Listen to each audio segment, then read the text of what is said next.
put the political implications or what you think the political implications might be aside, Very and good let's point. just gather some facts. Yeah. And then we can fight about what it means. Corporate fraud works best in the shadows, behind corporate walls. How does the government bring these wrongdoers to justice? Whistleblowers. These are the stories of those who risk their careers to shine a light on allegations of fraud. Today on Fraud in America. Well, welcome to today's episode of Fraud in America. This is one you may want to listen to twice. We have Jason Foster joining us today. He's the founder and president of Empower Oversight, an organization dedicated to enhancing independent oversight of government and corporate wrongdoing by helping insiders safely report waste, fraud, and abuse. It was founded earlier this year in April of 2021. Before that, he spent 2.5 years at DCI Group, a public affairs firm in DC, where he was vice president and special counsel. Prior to that, he spent over 2 decades on Capitol Hill in various roles, including 6 years as senior investigative counsel with the Senate Finance Committee, and then 8 years as chief investigative counsel with the Senate Judiciary Committee. 14 of those years was with Senator Grassley. Jason, welcome to today's show. Thanks for having me. Appreciate the invite. I love following the trajectory of your career. 22 years on the Hill, and you went to DCI, which is a big player. But then you decided to pivot and start Empower. Why did you start Empower Oversight? Well, I mean, I've always talked about, the need for an organization like this. And I talked about it, and I usually would say to, friends and colleagues and people who work in this space and are interested in these issues, somebody ought to do this, somebody ought to do this, somebody ought to do this. And, enough people looked back at me and said, well, why don't you do it? Great idea. Right? Run with it. Yeah. Oh, okay. Well, yeah, I guess I could just, stop talking about it and do something.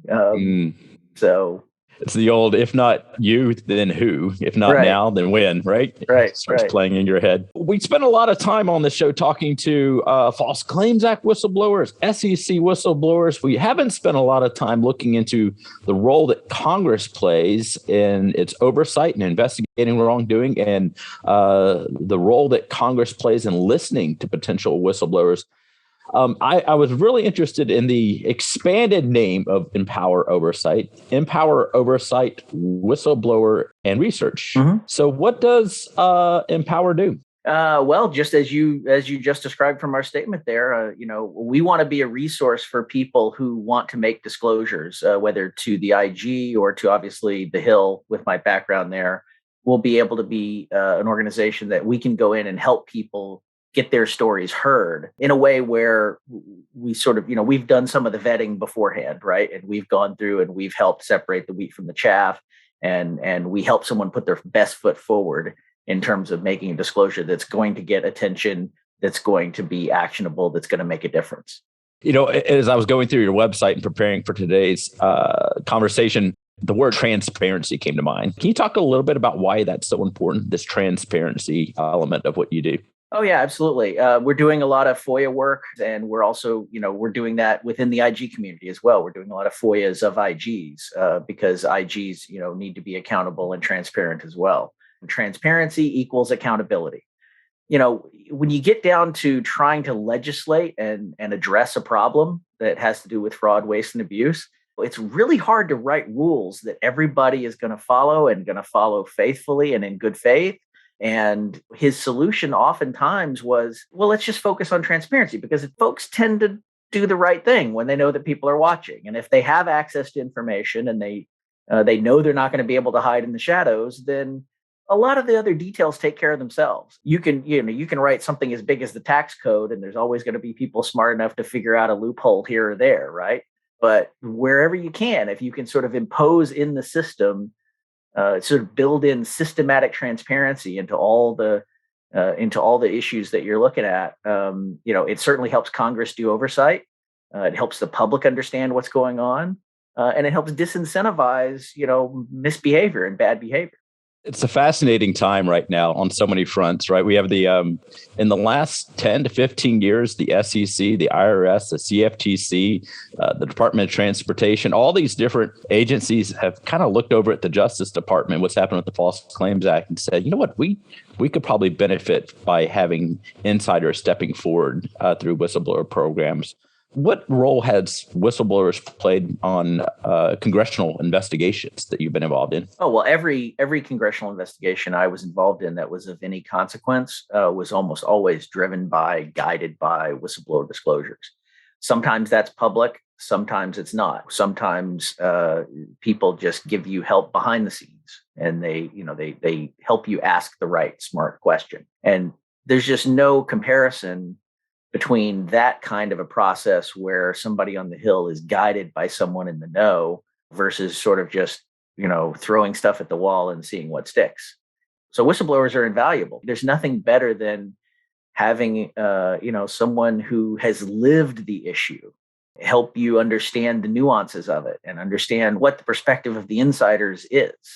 And you need that insight to enable you to probe effectively and intelligently. I remember one of my first memories in legal nerddom happened in the 80s. I remember my grandfather setting me down at the kitchen table, and we were watching on his black and white TV the Iran-Contra affair, and Oliver North standing there with his arm raised. And I remember other times when a row of tobacco CEOs are standing up with their arms raised, taking the oath. A lot of people picture that moment, but they probably aren't aware of how much work the staff has put into getting to that stage of a hearing. What is involved in actually leading up to a congressional hearing? Oh, tons. In fact, a lot of times, and different members work differently, obviously. But in my experience with Senator Grassley, a lot of times the goal wasn't necessarily to do a hearing, right? A hearing is the ultimate place for you to showcase what your investigation has found.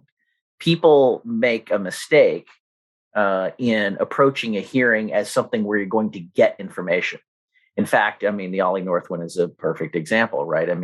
There's this archetype that's in people's mind that there's going to, the committee's going to haul a witness up and they're going to grill them, but, under the hot lights. And that almost never works, whether it's, whether it's Ollie North or Jim Comey. It just doesn't happen in real life. Yeah. A hearing can be really, really effective way to present your story.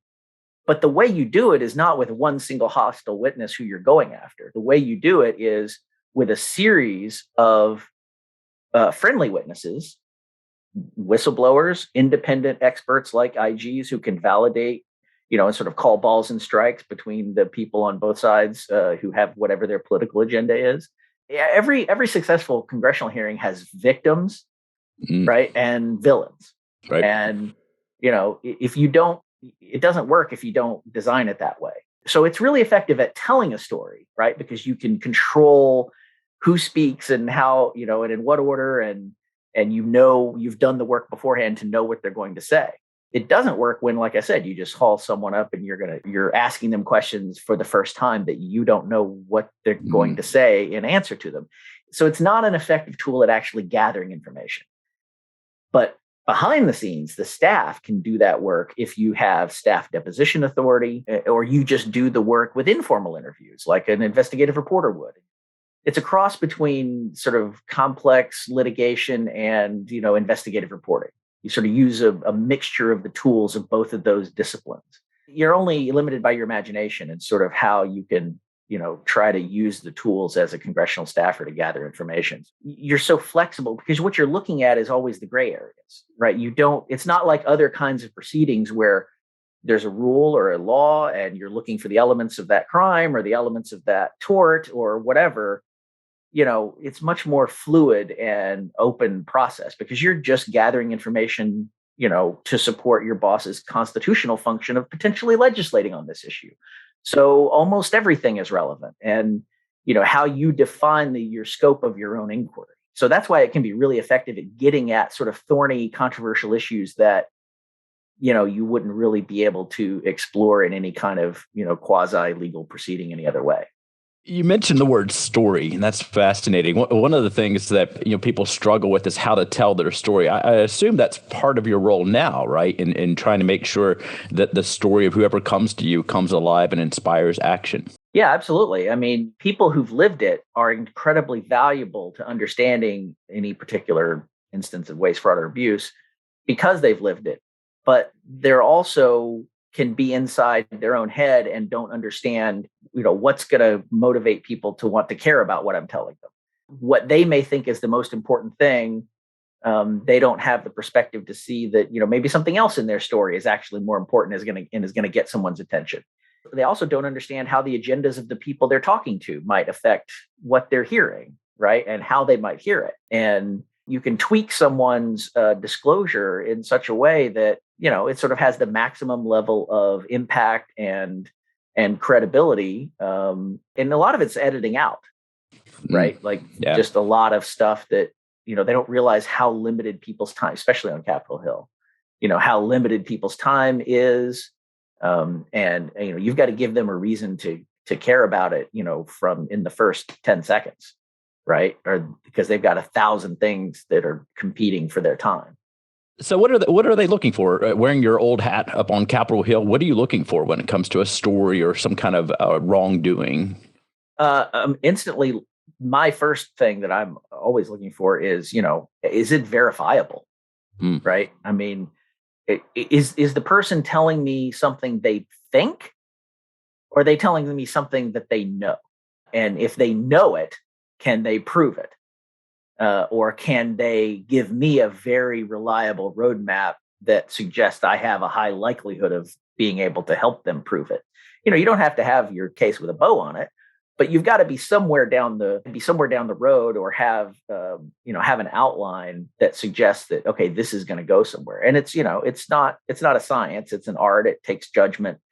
I mean, I've read, oh goodness, I mean, tens of thousands of people's over the years, emails and contacts and raw contacts to the committees, and you can tell. So I mean, yeah. So to me, the bottom line was: is it important? Is it consequential? And is it provable? And is it real? And is it something people are going to care about? Those are the things that I would look for.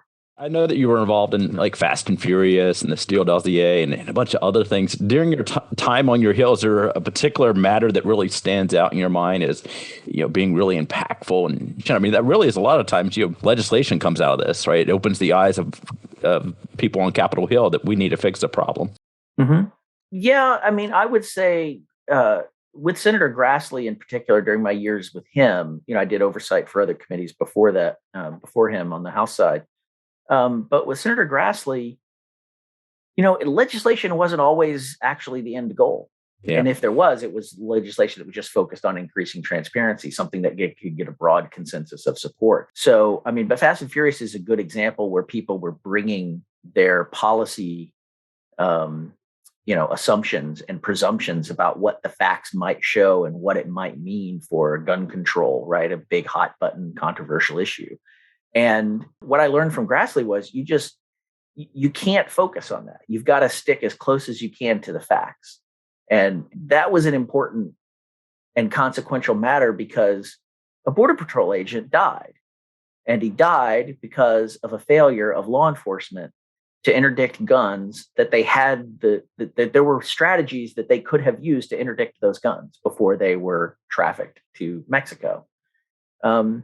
And so, you talked about story. I mean, that's just a human story. I mean, you had a victim, you had the family, the grieving family of a law enforcement officer shot down because of the overreach and the excitement to try to build a bigger case with more and more guns. I'm not even sure to this day, like what does that mean for gun control one way or the other? I mean, that really wasn't the issue, right? Right. Yeah. Everybody wanted to say, well, if Fast and Furious, there were pro-gun people who wanted to go after, wanted to expose Fast and Furious, and anti-gun people wanted to talk about something else. It didn't really cut that way, and real life is always more interesting and more three-dimensional, right, than the way people see things when they look at it through their glasses, their partisan or policy glasses, what they would prefer.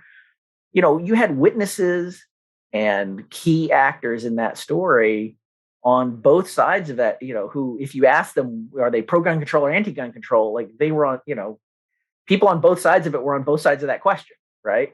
Yeah. It didn't matter. I mean, the question was the gun that was trafficked while the ATF was watching used in this incident that resulted in the death of the Border Patrol? I mean, it's a factual question, right? Right. And if it is, then that has serious consequences for doing a review of that case and seeing what mistakes were made that could have prevented that, right? And it doesn't matter what you think about gun control. And it had an enormous consequence in terms of, I mean, I'm not sure that it had a legislative consequence, right? There's not a law that was passed as a result of Fast and Furious that I can think of, but I'm sure that it had a consequence in how ATF conducts firearms trafficking investigations. And it's an issue now that they're looking for and that they are primed to be aware of now in a way that they weren't before. And that's just a benefit. That's just an organic benefit of having done the oversight, right?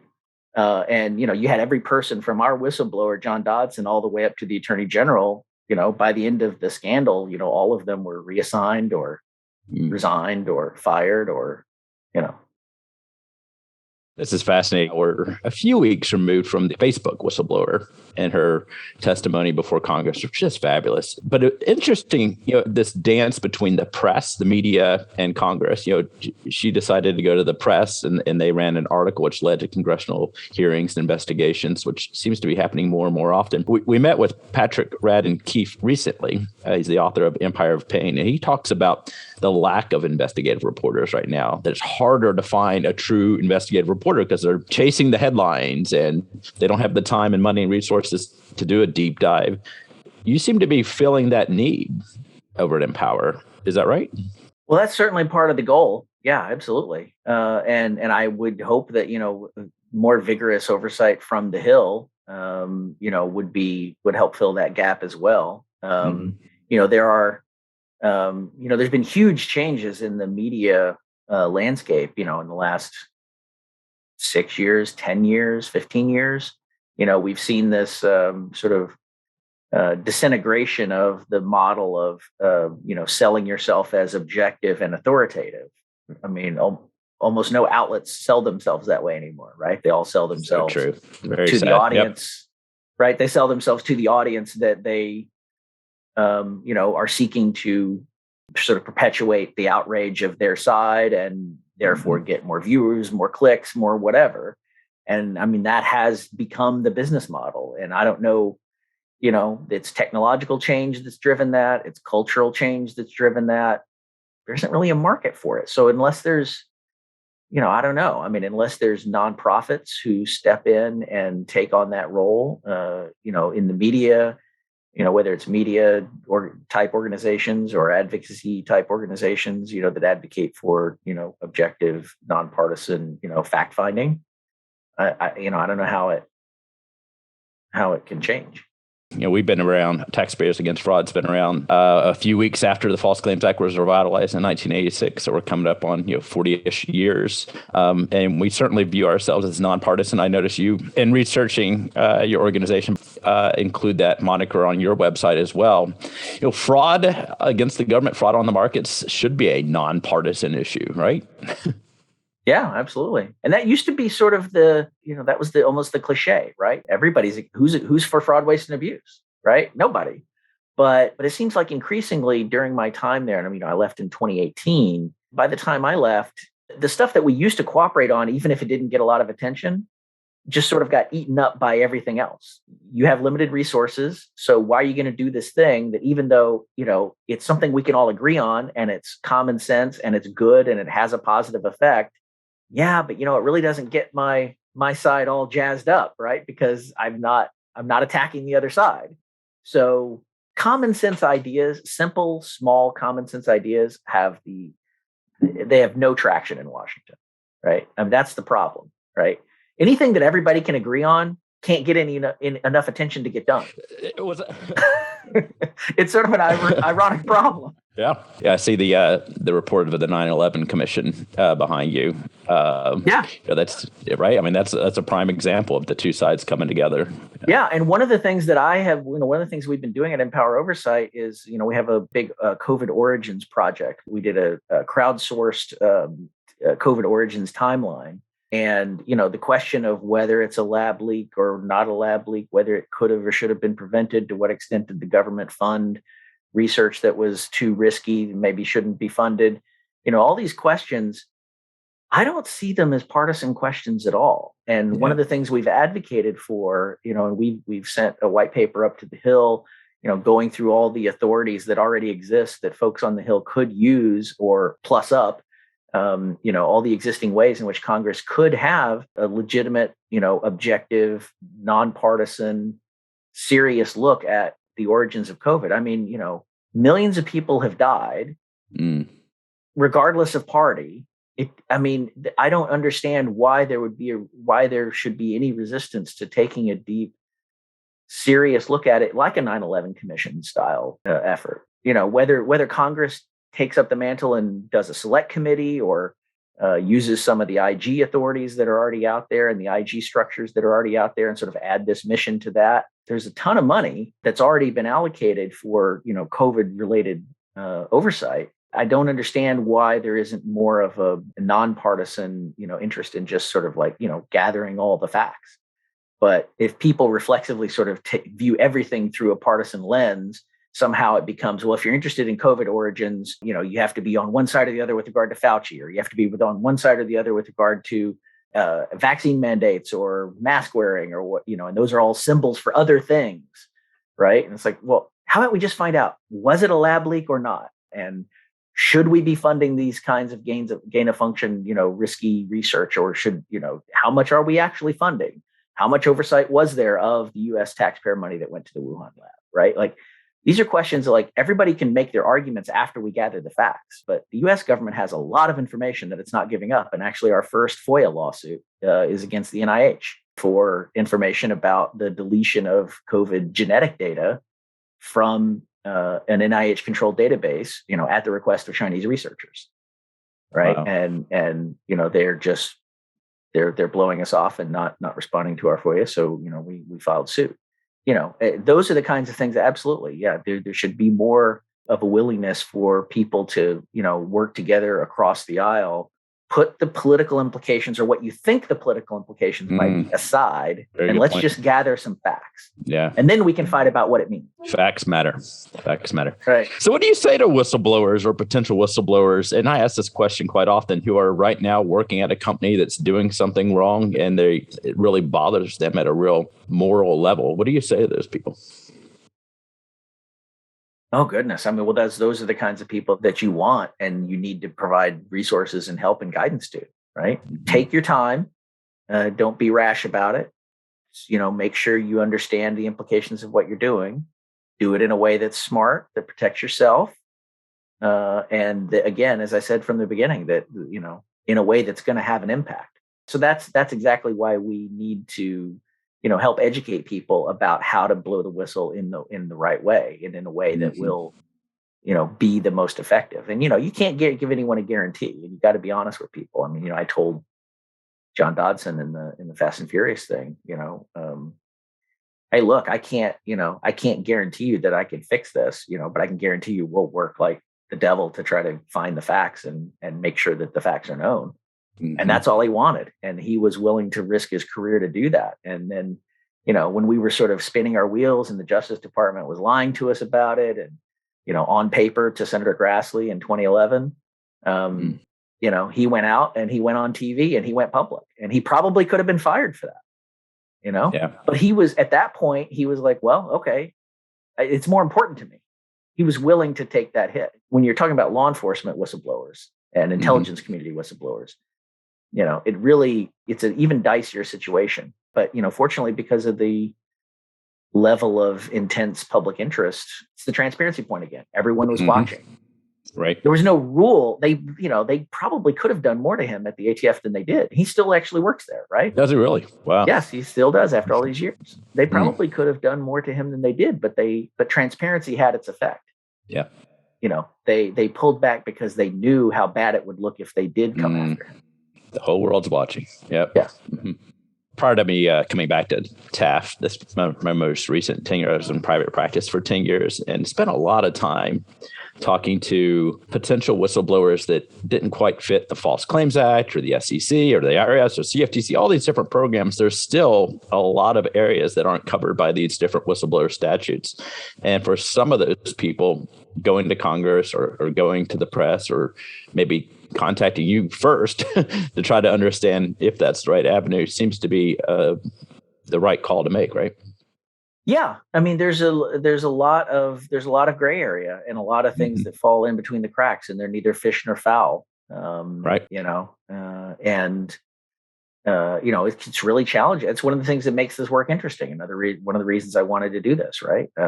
It's not just like congressional oversight. That's where you're working, is in the gray areas. But ultimately the payoff is, when it's consequential, when it's meaningful, and it can make a difference. And you can cause there to be, some kind of a change. And that's just incredibly rewarding. Well, Jason, I want to thank you for your time today. I just want to acknowledge the role that you're playing in filling that gray area, making sure that people do have a place to go and that there's an organization that's advocating for transparency at a level that's really needed right now in DC and beyond. So thank you so much for joining us. Absolutely. Thanks for having me. Appreciate it. On next episode of Fraud in America, we're going to dive into something a little bit different from today and our previous shows. You're going to make sure you join us. That's just a little teaser for next week's episode of Fraud in America. If you believe you've witnessed fraud against the government at your job or want to learn more about these important laws to combat fraud, visit fraudinamerica.com. On our website, you can find whistleblower lawyers, logs from these expert attorneys, and more. You can also find a transcript of today's show notes, a way to contact our team, and a way to chip in to make sure we can keep bringing you the latest on fraud. This episode was edited and produced by Rachel Brooks, and our theme music is by Connor Chaos. A big thanks to our staff and researchers of Jeb White, James King, Emma Bass, Jackie DeMar, Kate Scanlon, Brian Markovitz, and Max Boltman. You can learn more about them at fraudinamerica.com/team. Fraud in America is a project of Taxpayers Against Fraud Education Fund.